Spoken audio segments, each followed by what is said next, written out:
So hey everyone, I'm Maty Siman. I'm the founder and CTO of Checkmarx.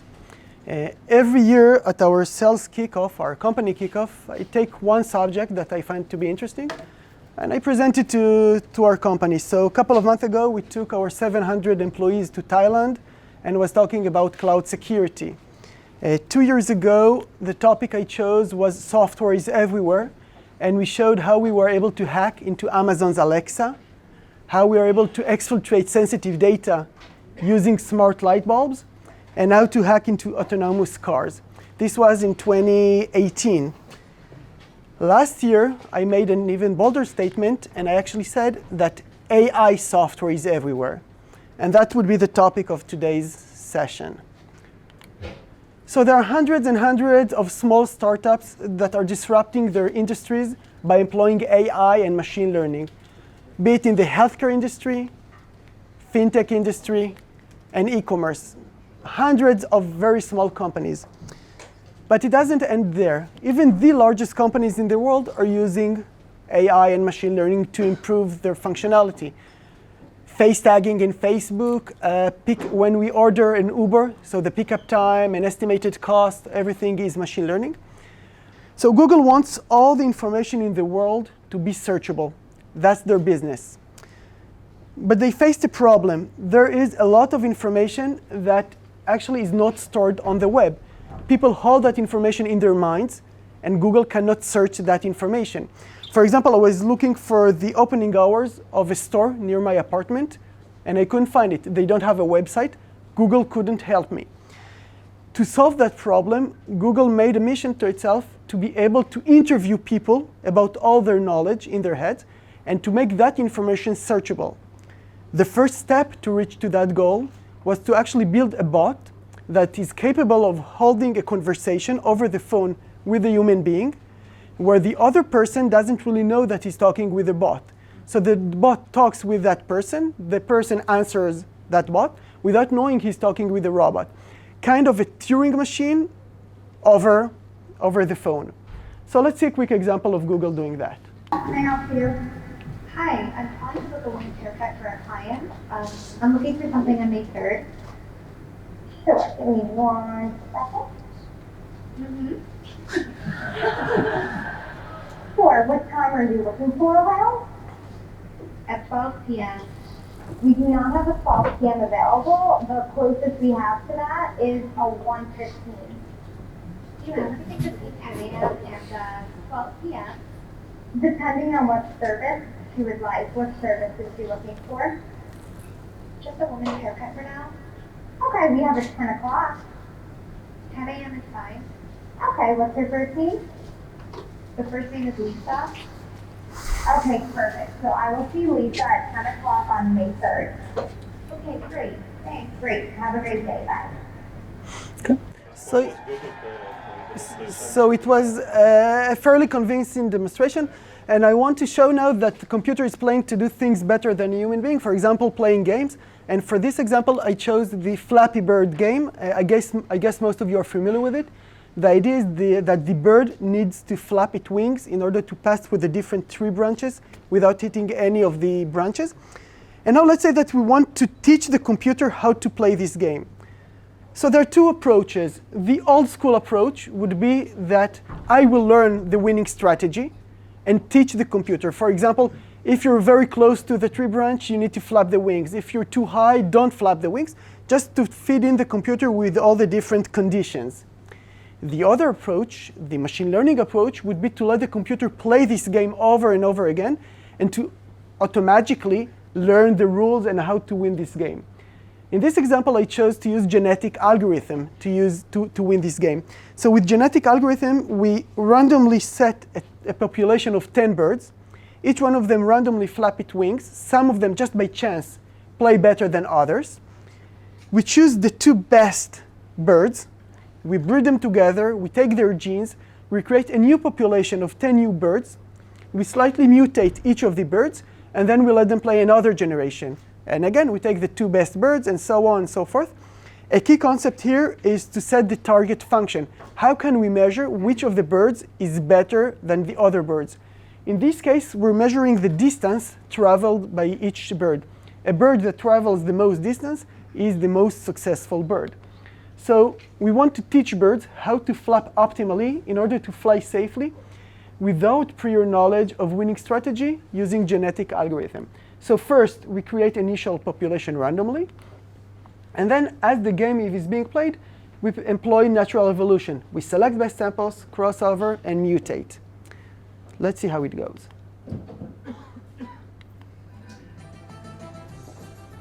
First generation, second generation, fourth generation.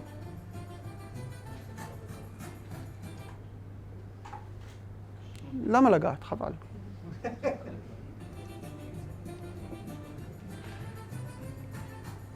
73rd generation. And here you can see our target function, 100 something, 100,000 something.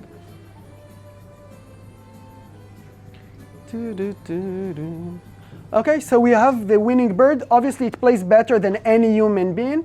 And we didn't teach anything about the rules of the game, just by watching the distance traveled. So now we can modify the game a bit. For example, the tree branches will move left and right, and it will still learn how to win this game. So far, so good. Now, let's wear our black hat for a second. Let's play the very same game with a few changes. Instead of birds, let's use computer worms and viruses. And instead of tree branches, we will use antiviruses. And the target function would be how many, whether the virus can go undetected by multiple antiviruses. The less detection rate, the better our virus is. So we'll start with a worm, which gets detected by 42 antiviruses. We create a new generation, which each worm is slightly mutated. We see that the best two worms are the blue and yellow ones. So we will breed them together to create a new generation. Slightly mutating each of these worms again. Rescanning them with virus total, a list of antiviruses. We take the best two ones. And we get, ideally, to a worm which contains the very same payload but goes undetected. Are you with me so far? Yes. Good. For this demo, I chose the I love you virus, or worm, for several reasons. First of all, it is very old, almost 20 years old. So most of the antiviruses in the world detect it. So it's a higher bar for us. The second one, that it is very well known, and I guess most of you have heard about it. And third, that it was developed in VBScript. Sorry? It was developed in VBScript, and it's very easy to mutate VBScript and actually witness it. With binary code, it's slightly more difficult to present it in front of an audience. So when we take the I love you, just out of the box virus, it gets blocked by our antivirus. Our IT team are happy. That's good. Now we scan it with virus total.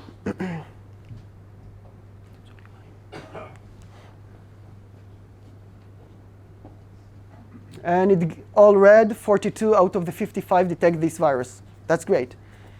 Now let's run the mutation engine. On the left-hand side, you see the mutation engine. On the right-hand side, you can see the outcome and the different permutation that we're trying. Are you OK without the microphone for now? Yes. So let's keep it this way. Thanks. Sorry.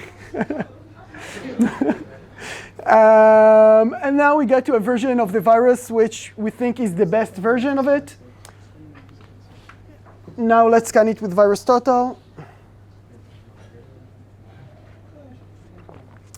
All green, which is good, I mean, for us, not for the industry. And then when I try to run it on my laptop, it actually sends its payload. OK, it explodes. So we were able to take a virus, didn't know anything about the antiviruses. It's a 20-year-old virus. We just mutated it over and over again. Each time we try to see how many antiviruses are unable to detect it. And after a few generations, we were able to actually get to a very good version of that virus. And think about that. No matter how advanced the antiviruses are, we just launch another generation. Over the weekend, we don't really care. At the end of the day, we get to a place where the antivirus are unable to detect it. So that's the idea of self-mutating worms and genetic algorithms. Any questions so far? Do you do NLP on the big? No, we don't need to do NLP. How do you change the code? So actually, let's take it offline. It's a bit technical. I'd be happy if more people are interested, so we can take an offline session and to actually describe the technology. Yeah.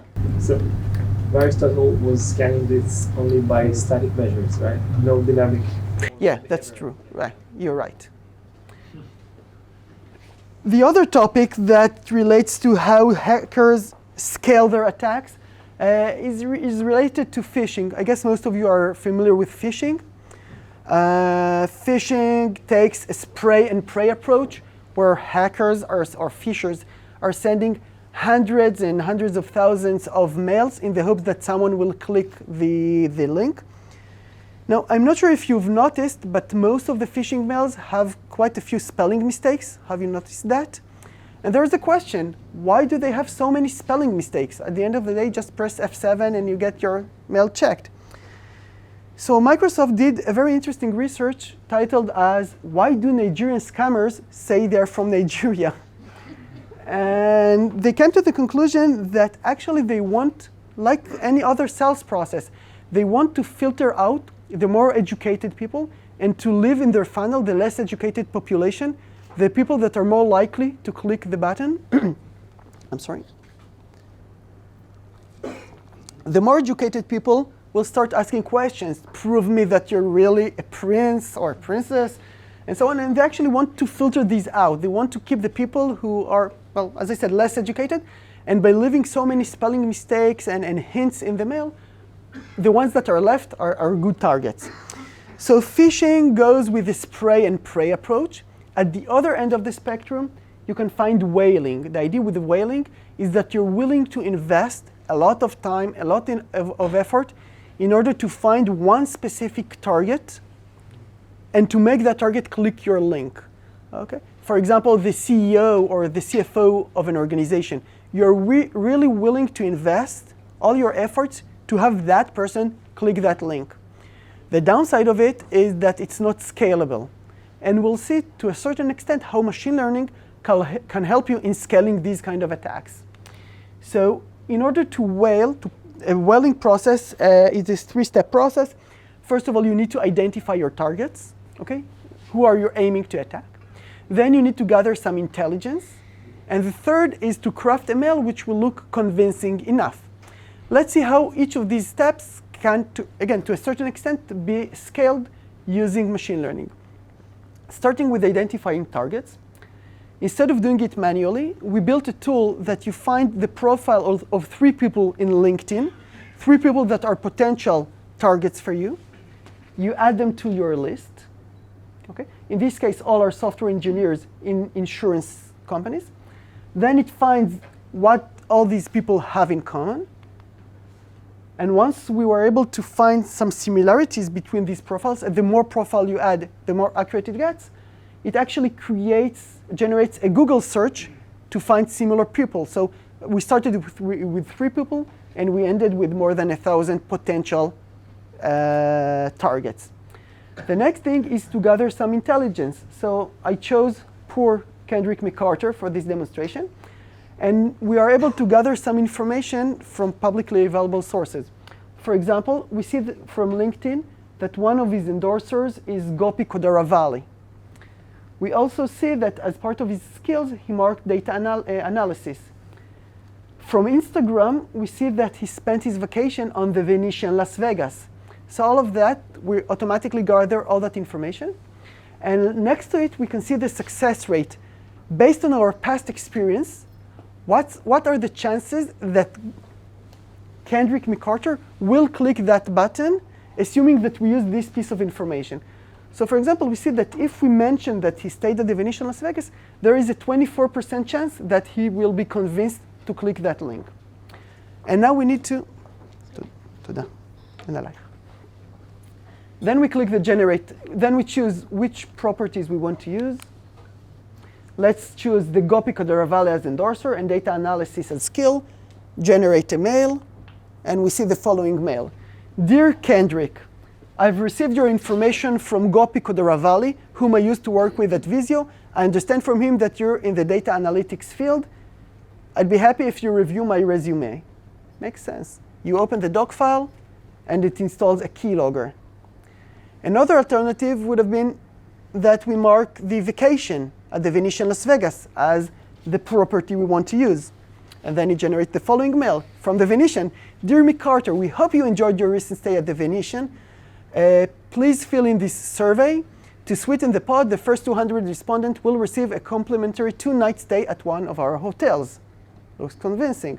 So Gopi fills in the survey, and surprise, surprise, you just won a free night at our hotel. Click here to claim your prize. Just please provide us your credit card number to secure your win. Okay? Seems funny. It works very well. There is a tool called SnapR, created by ZeroFox, and they have reached 30% click rate using similar techniques. Think about that. Phishing mails get just a few promils of success rate. SnapR gets 30% success rate in whaling. CFO, CEO, C-level executives. We have actually tried it at one of our customers. After I did this presentation, one of our customers asked us to do it on their, let's say, VP or an SVPs and so on. And we were able to get to a 60% success rate. 60% of their C-level executive provided us with their email, username, and password. And email basically is everything because you can reset their passwords. So whaling is a good approach. Automated whaling or automating it with machine learning is a completely game changer. So far, so good. Let's continue. At this point in the presentation, people are a bit sad. They feel that, well, there is no future and there is no hope. So we should run for the hills. But Checkmarx comes to the rescue, okay, the marketing part. And we revolutionized the AppSec market and so on. Going real quick. So for example, we're working on some research how to use, one of the challenges our customers are facing is actually how to get their code fixed. At Checkmarx, we find vulnerabilities in their code, that's fine. Now they want to get their code fixed. And it's not very easy to tell, well, there is no boilerplate that you say, well, if you have that kind of vulnerability, this fix will fit you. There is no one size fits all. So what we're working is actually finding code similarities because code is our domain. So assuming that we found a vulnerability in one of our customers' code, we search for in GitHub and other repositories whether in the past a similar code was already found. And if a similar code was found and later was fixed, it would be fairly safe to say that your code should look something similar to that. So by finding code similarities, we actually leverage the understanding and knowledge of the community, how they fix the code, and we actually leverage that to help our customers to get their code fixed. So we don't have to use boilerplates, but rather finding code similarities. I'll skip that slide. Another topic that I find to be very interesting is the contributor score. Most of the companies do some kind of a background check when they hire new developers to their organization. They do background check, but they don't do anything when they actually use a third-party open source code. So there are hundreds of open source contributors which no one knows anything about them, but you still do background checks for your own developers. The idea with the contributor score or reputation score is to give each contributor a score that tells what's the probability that it's a real user versus a malicious contributor. A year ago, there was a module called Event Stream, which gets downloaded 2 million times a week. Think about that, 2 million times a week, more than 100 million times a year. And suddenly, someone no one knows who it was, called Right9 Control, volunteered to take the admin rights over this project. He just volunteered. And for some reason, the real administrator said, well, that's fine, I'm too tired to keep it. Just, these are the keys to this project, go for it. Right9 Control was very happy and probably very rich because he did two things. First of all, he pushed Bitcoin mining code into this module. And he also looked for wallets on the servers, Bitcoin wallets, and stole the Bitcoins from these wallets. It was discovered a couple of weeks later after hundreds of millions of servers upgraded to the latest version. No one knows who this guy is. They reverted this code, but he still, I guess, holds his Bitcoins. The idea with reputation score is that by gathering enough information about the person, we can say whether he is a real human being or benign user or malicious user, and so on. So one of the last slides, code analysis is something that is very dear to our heart, supporting new languages, new frameworks. Yeah? Let me just complete my sentence, and then I'll go to your question. Okay. So the support for new languages, new frameworks, is time-consuming on our end, and we're working on a genetic algorithm way, bless you, genetic algorithm way to improve or scale the process of adding new languages. So we start with the grammar, finds 30% of the structure. Let's let it play and to see how many structures of the code is able to detect. And ideally, over the weekend, we'll get to a state where our grammar is able to detect 100% of the code structures. Yeah, you had a question. Could you detect the bad user, which is probably what before with your user? I can't hear you, I'm sorry. האם יכולת לגלות את היוזר מהסקופית הקודמת? Okay, so the question was whether we were able to detect this Right9 Control person. It's still under research, so I can very easily say yes. Just flag him as a potentially malicious. Yeah, that's our intent, to be able to flag similar people. We're not at this stage yet, okay? But that's definitely part of our kind of sandbox that we're playing with. It's a very good question. So just to wrap it up, AI is all around us. You're 100 people here, so it's really literally all around us. Hackers are using AI to scale their attacks, and we've seen a couple of demonstrations.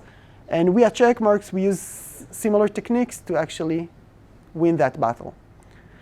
Thank you very much, and enjoy your stay. Thank you.